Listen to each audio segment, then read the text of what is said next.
Stefan, rigtig flot gået. Hvad er det, du har haft fokus på for at kunne drive virksomheden frem mod en digital gazelle? Jamen altså, nogle af de her kernepunkter er jo allerede blevet nævnt. En af de ting, der har været vigtigst for os, eller for mig, det har jo for det første været at indse, hvor mine egne svagheder har været, og derefter finde de rigtige medarbejdere til at udfylde Hvor de er dine svagheder? Ja, jeg er ikke programmør. Nej, det har selvfølgelig været at udfylde de ting, som jeg ikke selv har kunne gøre ordentligt. Dernæst så har det været en succes for os, at vi har holdt fokus på en meget snæver målgruppe, hvad han kaldte den lille blue portal. Så sammen med det, altså det er det, der har gjort det, at vi har haft det fokus. Og det er jo portaler til boligselskaber, som du driver, og hvordan er konkurrencen ind på det her marked? Er det fordi, du ikke har haft så mange konkurrenter, at det går rigtig godt?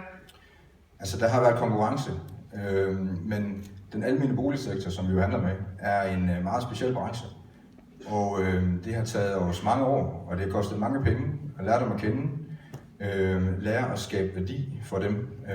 Og vi har igennem tiden været op mod nogle rigtig, rigtig dygtige internet- og udviklingsvirksomheder, som ikke har haft den tålmodighed og været måske så risikovillige, som vi har været, til at lære branchen at kende. Og det har været en af vores forser. Og du talte også om, at du var stædig. Ja, det må man sige, ja. Så det har også været en af dine styrker? Jamen, altså, vi har været igennem det hele opture og kæmpe nedture, men vi har sådan set kørt på. Og en af de allervigtigste ting, det har været, at jeg har haft opbakning til den livsstil, som det jo er.